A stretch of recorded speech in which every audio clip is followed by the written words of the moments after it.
आता सविस्तर बातम्या। नागपूरवरून राजुरा मार्गे कागजनगरकडे जात असताना रात्री 12:30च्या सुमारास सोंडो गावाजवळील वळण पुलावरून कारने पुलाला धडक दिल्याने झालेल्या अपघातात 4 जणांचा मृत्यू झाला असून 3 जण गंभीर जखमी झाले आहेत। अस्फा शबरीन, सायरा बेगम, सलमा बेगम, अफजल बेगम अशी मृतकांची नावे आहेत, तर नुसरत बेगम, नजहत बेगम, शाहीन निशा अशी जखमींची नावे आहेत। ते कागजनगर येथील रहिवासी असल्याचे समजते। कागजनगर येथील कुटुंब नागपूर येथे उपचार घेत असलेल्या कुटुंबातील नातलगास बघण्यास TS02EN 5544 क्रमांकाच्या कारने गेले होते। परतीचा मार्ग म्हणून रात्रीच राजुरा आसिफाबाद मार्गे कागजनगरला निघालेत।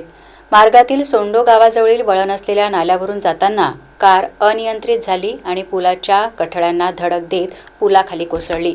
या भीषण अपघातात 4 जणांचा मृत्यू झाला, तर 3 जण जखमी झालेत। अपघात रात्री उशिरा झाल्याने मदत मिळण्यास उशीर झाला आणि अंधार असल्याने मदत कार्यात अडचण येत होती असे सांगण्यात येत आहे। पुढील तपास राजुरा पोलीस करीत आहेत।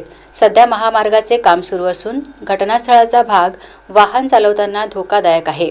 यापूर्वी सुद्धा या ठिकाणी अपघाताच्या घटना घडलेल्या आहेत। असे असतानाही महामार्ग प्रशासन किंवा संबंधित ठेकेदाराकडून सुरक्षेबाबत कोणत्याही सुविधा नसल्याचा आरोप नागरिकांनी केला आहे।